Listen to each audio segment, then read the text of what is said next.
Hello दोस्तों, अस्सलाम वालेकुम। आज के इस वीडियो में आपको निगार अज़ीम की लिखी हुई अफ़साना आशियाना पढ़ाऊँगी। सबसे पहले हम निगार अज़ीम की ज़िंदगी और हालात को जान लेते हैं।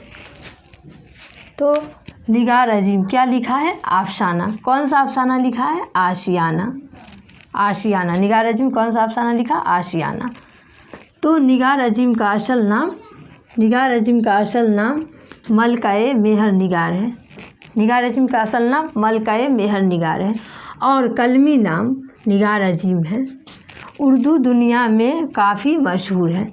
निगार अज़ीम के नाम से पूरा दुनिया में जानते हैं और यह खातून अफ़साना निगार है, इसीलिए इसको उर्दू दुनिया में काफ़ी मशहूर है। यह उर्दू के अलावा उन्होंने ड्राइंग और पेंटिंग में भी एमए किया। उर्दू के अलावा ड्राइंग और पेंटिंग में भी एमए किया। उन्होंने शहादत हसन मंटू की अफ़साना निगार का तनकीदी जायज़ा पेश करके जामिया मिल्लिया इस्लामिया से पीएचडी की डिग्री हासिल की। किसकी तनकीदी जायज़ा पेश करके? शहादत हसन मंटू का। तनकीद का मतलब हुआ परख करना, उसकी खूबी खराबी को जानना। तो शहादत हसन मंटू की तनकीद का जायज़ा पेश किया कौन? निगार अज़ीम। जायज़ा पेश करके जामिया मिल्लिया इस्लामिया से पीएचडी की डिग्री हासिल किया। उन्होंने हरिचंद्र सिंह चावला की शख्सियत और फ़न का जायज़ा पेश किया। किसकी? हरिचंद्र सिंह चावला की शख्सियत और फ़न का जायज़ा पेश किया। बहादुर शाह जफ़र की शख्सियत और उनकी शायरी पर भी अहम तनकीद किताबें शाये हुई। किसकी? बहादुर शाह जफ़र की निगार अज़ीम ने तनकीदी जायज़ा पेश करके और किताबें लिखी। अफ़साना मजमुआ। निगार अज़ीम 2 अफ़साने लिखे हैं। तो इसके अफ़साना मजमुआ का नाम है, पहला का नाम अक्स, जो 1990 ईस्वी में शाये हुआ। अक्स कब शाये हुआ? 1990 ईस्वी में। दूसरा क्या है? गहान, जो 1999 में शाये हुआ, 99 ईस्वी में शाये हुआ। और इसकी सफ़रनामा है। सफ़रनामा उसे कहा जाता है जो सफ़र के हालात में लिखी जाती है। तो निगार अज़ीम ने सफ़रनामा भी लिखे, तो उसके सफ़रनामे का नाम है गिर्द आवारगी। अब सीधे सीधे अफ़साना पर चलेंगे। तो अफ़साना आशियाना में हम सबसे पहले किरदार को जान लेते हैं, क्योंकि एग्ज़ाम में किरदार से क्वेश्चन पूछी जाती है। तो इस अफ़साना में 7 किरदार हैं। कितने किरदार हैं? 7। तो बरकत अली और जरीना जो है सो बरकत अली की बीवी है। इसके 2 बच्चे हैं, एक बेटे और एक बेटी। तो इसके बेटे का नाम है सिराज और बेटी का नाम है रुकैया। और फिर इसकी बहू जो है, उसका बहू का नाम है इरफाना, जो सिराज की बीवी है। और फिर इसके 2 पोते हैं, बरकत अली और जरीना को, अदनान जो 9 वर्ष का है और फरहान जो 5 वर्ष का है। तो ये हुआ इस अफ़साना के किरदार। आशियाना, यह नफ्सियाती अफ़साना है।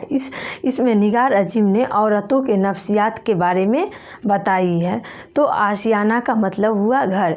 इस अफ़साना में बताया गया है कि अपना घर अपना ही होता है और पराया घर पराया ही होता है। तो इस अफ़साना में 7 किरदार हैं। बरकत अली और जरीना इस अफ़साना का मेन किरदार है, जो इस अफ़साना को बता रही है। तो बरकत अली की बीवी जरीना है, इसके 2 बच्चे हैं, सिराज और रुकैया। और इसकी बहू इरफाना है, जो सिराज की बीवी है। और 2 पोते हैं, अदनान और फरहान, जो अदनान 9 वर्ष का और फरहान 5 वर्ष का। तो बरकत अली एक अच्छे ओहदे पर नौकरी करते हैं, उसको एक अच्छा सा मकान रहता है और अपनी दोनों बच्चों की आला तालीम इतनी अच्छी से करते हैं, इतनी अच्छी तरीके से करते हैं, इतनी अच्छी परवरिश देते हैं कि उसको अपने उम्र का एहसास ही नहीं होता है कि कब बूढ़े हो गए। दोनों बच्चे पढ़ लिख लेते हैं। सिराज को बेंगलोर में नौकरी मिल जाती है और रुकैया की शादी कर देती है। रुकैया शुरू में तो अपने मायके तुरंत आया करती है, उसके बाद अपने ही परिवार में मसरूफ़ हो जाती है। उसके बाद सिराज की भी शादी हो जाती है। सिराज भी अपने बीवी बाल बच्चों के साथ बेंगलोर में रहने लगता है और बरकत अली और जरीना अपने छोटे से आशियाना में दोनों रहते हैं। जब बरकत अली अपनी नौकरी से रिटायर हो जाते हैं तो सिराज और इरफाना दोनों जिद करके बरकत अली और जरीना को अपने साथ बेंगलोर ले जाते हैं। जब बेंगलोर ले जाते हैं तो उसका इतनी खिदमत करते हैं उसके बेटे बहू की खिदमत करने में दिन रात एक कर देते हैं। जब इरफाना मेज़ पर बरकत अली और जरीना को नाश्ता देती है तो रोटी में माखन लगा कर देती है, तो बरकत अली और जरीना मुस्कुरा देते हैं और जरीना बोलती है, मेरी प्यारी बहू रानी, इस उम्र में मुझे माखन लगा कर खाने के लिए दोगी तो मैं बीमार पड़ जाऊंगी और तुम्हारा काम बढ़ जाएगा। तो इरफाना बोलती है, अल्लाह ना करे अम्मी जान बीमार पड़े आपकी दुश्मन, ऐसा ना कहिए, इस उम्र में आप खाओगी नहीं तो ताकत कहाँ से मिलेगा क्या अब्बू जान। तो बरकत अली भी मुस्कुरा दिए। तो खाने पीने से लेके हर रोज़ाना की चीज़ों पर इरफाना और सिराज दोनों मिलकर बरकत अली और जरीना पर ध्यान रखते थे। जब सुबह होती थी तो सिराज ऑफिस चला जाते थे और इरफाना जो थी वो अपने घर और बाहर की कामों में मसरूफ़ रहती थी और जरीना का तो कुछ वक्त बच्चों के साथ बीत जाती थी और कुछ वक्त बच्चों के खेल सीखने में, कुछ वक्त बच्चों को किस्से सुनाने, बेशलिस्ट के बच्चों को किस्से सुनाती थी।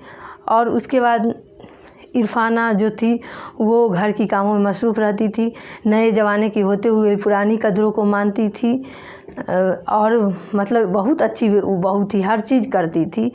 और जरीना जो थी शुरू में तो उसको आकर बेंगलोर में बहुत ही अच्छा लगा, बहुत ही, ना किसी खाना पकाने की फ़िक्र, ना दाल की हिसाब, ना किसी की आने जाने की झंझट, ना पड़ोस। लिफ्ट से 7वीं मंजिल पर चढ़ते थे उतरते थे, फ्लैट में कौन किसका हाल जाने, जो कौन जिंदा है या कौन मुर्दा, किसी बात की फ़िक्र नहीं। एकदम शुरू में उसको बहुत अच्छा लगा बेंगलोर जाकर बेटी और बहूकन। कभी कभी जरीना सोचती थी मैं बरकत और सिराज की पसंद की कुछ नाश्ते बनाऊं, लेकिन उसकी बहू इतनी प्यारी थी, वो बोलती थी, अम्मी जान इस उम्र में आप खाना बनाओगी, इस उम्र तो आपको आराम करने की है, आप आराम कीजिए, इसके लिए मैं हूँ ना, मैं खाना बना लूँगी। तो वो क्या करती जरीना, उसकी बहू इतनी प्यारी थी इतनी अच्छी से बोलती थी, जो जरीना खामोश हो जाती थी। और घर की कामों के लिए दो नौकर तो थी, वो साफ़ सफाई नौकर ही करती थी और खाना इरफाना खुद बनाती थी।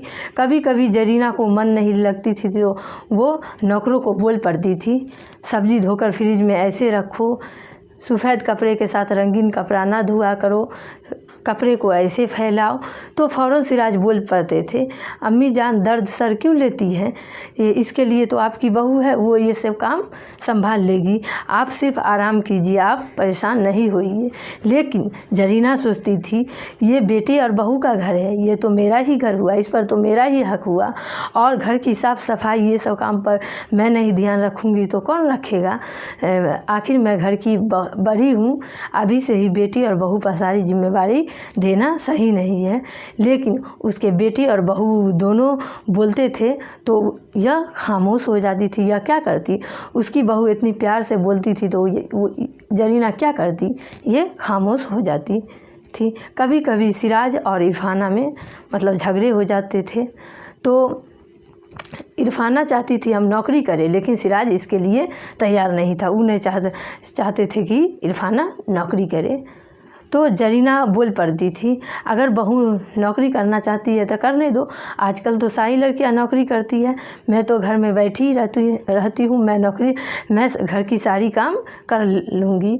तो सिराज बोले, अम्मी जान ऐसी बात नहीं है, आजकल बस और ट्रेनों में धक्के खाने पड़ते और बहुत सारी बात है, और मेरा तो प्रमोशन होने वाला है, मेरी सैलरी बढ़ जाएगी, फिर किस बात की फ़िक्र है, मेरा परिवार थोड़ी ना बहुत ही बड़ा है।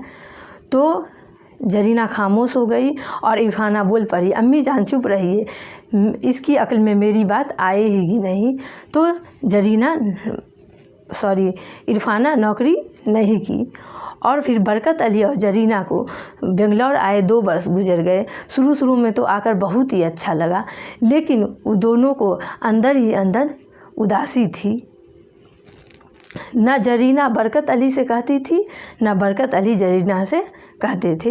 लेकिन एक दिन परिवार के सारे लोग एक जगह इकट्ठे हुए और अपनी पुरानी बातों को बताए। तो बरकत अली भी कुछ बोले तो जरीना को लगा कि बरकत के अंदर भी कहीं ना कहीं खामोशी है।